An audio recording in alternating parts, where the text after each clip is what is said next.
What happens if my phone rings? If your phone rings, put it on silent now, please. Ah.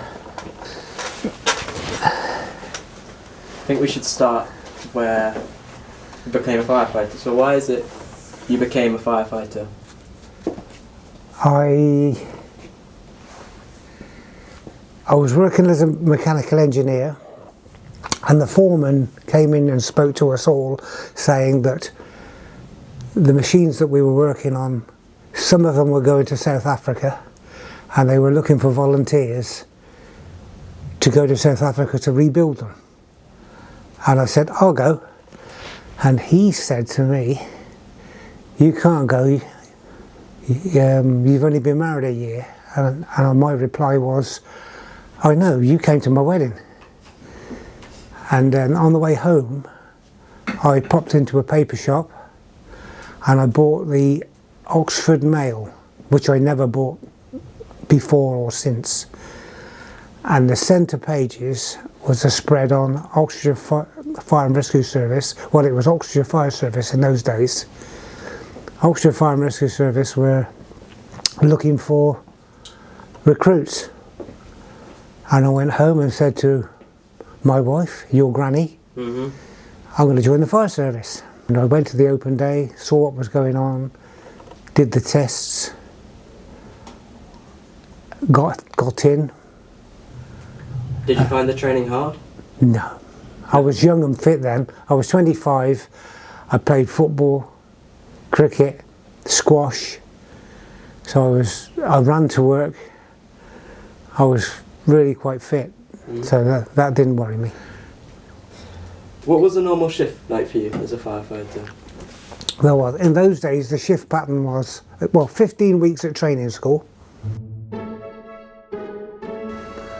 And then from training school you got sent to a watch on a fire station. I went to Green Watch at Rewley Road. The shift pattern in those days were 2-day shifts of 9 hours, followed by 2 night shifts of 15 hours, followed by 4 days off. And that went through the calendar, right through the year. In the morning you paraded at 9 o'clock, a little bit military, like in the way it was set up. You were told where you were sitting on the fire engine, and you got the sort of menial jobs as a recruit fireman. Lots of mickey taking, a little bit of banter, if you know what I mean. But I enjoyed it. What were the bits you enjoyed the most? Oh, difficult. Well, I played football for the fire service, rugby, squash, cricket, so it was quite a good social side. I loved it. Loved going to work. Obviously, there's another more serious side as well to being a firefighter. Oh yeah, you saw some unpleasant things. Were there any calls in specific that you still remember? There was a fire this is before I got promoted to station officer. This is when I was a fireman. There was a fire in a restaurant in Walton Street, Oxford, and depending on the incident you're going to, deemed what fire engines were required. And because it was a built-up area and it was in the city, there were 2 fire engines sent to it, and I was on the first fire engine to attend, and I was on the side of the vehicle that was closest to the incident. And I got off and I was wearing breathing apparatus with a colleague, Chris Cook. He was on the other side of the fire engine. Went in through the door of the restaurant, got about 4 meters in, wearing the breathing apparatus mask, and there was a flashover.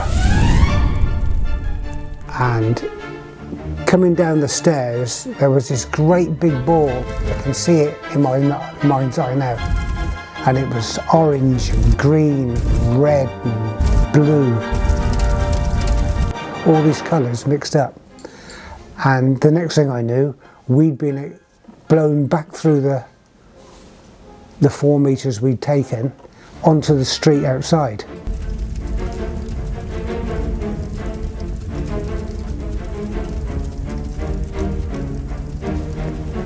And the next thing we did was got up and went back in again. Because it's very rare if you can get 2 flashovers. A flashover is all the chemicals or all the gases that are mixed exploding into life, if you know what I mean. And I say it was this slow. It wasn't. It was as fast as anything. But in my mind's eye, it was a very slow roll. We were told before we went in there were 2 people in the building. When you're wearing breathing apparatus, you clip onto your partner with a short length of cord. I can tell you now, we didn't do that. We separated and Chris went into the rooms on the right, I went into the rooms on the left, and up the stairs into them again like that. I got to the top floor, pushed the door to open it, and I heard someone go, "Ugh," just like that. Went down on my knees, felt around the door, and I felt a body, a person, called over my shoulder to Chris and saying, "I've got one, there's still one to find." Picked the person up, carried him down 3 flights of stairs, met somebody who's one of the pump operators was by the door. The pump operator, that's the driver, as I said earlier, he works the pump. Gave the person to the firefighter at the bottom of the stairs. He told me they hadn't found the second missing person, so we went back in again. Couldn't find anything, and subsequently the person got out of the building by themselves at the back, but we didn't know that at the time. I think then I was, after that, suffering from post-traumatic stress, because the person I picked up and carried out went to Stoke Mandeville Hospital and he died after 16 weeks. And I took that personally, if you know what I mean.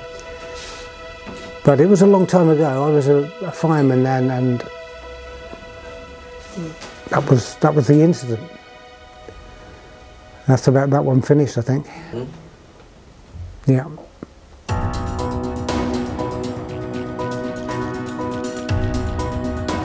Being retired is strange, because you're used to being wanted, if you know what I mean.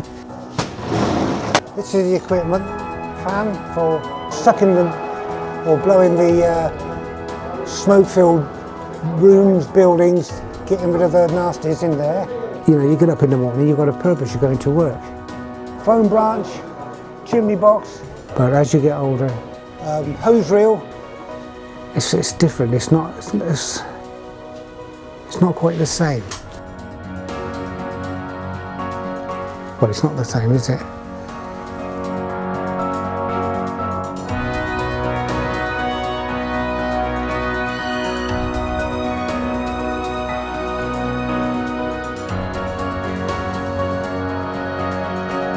If someone wanted to be a firefighter, what would you say to them? Do it.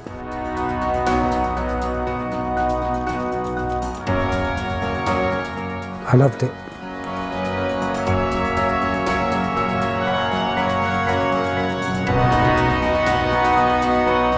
Where do I get paid? Tomorrow, you get a £5 like I said. Smash in. I'll give it to my grandson.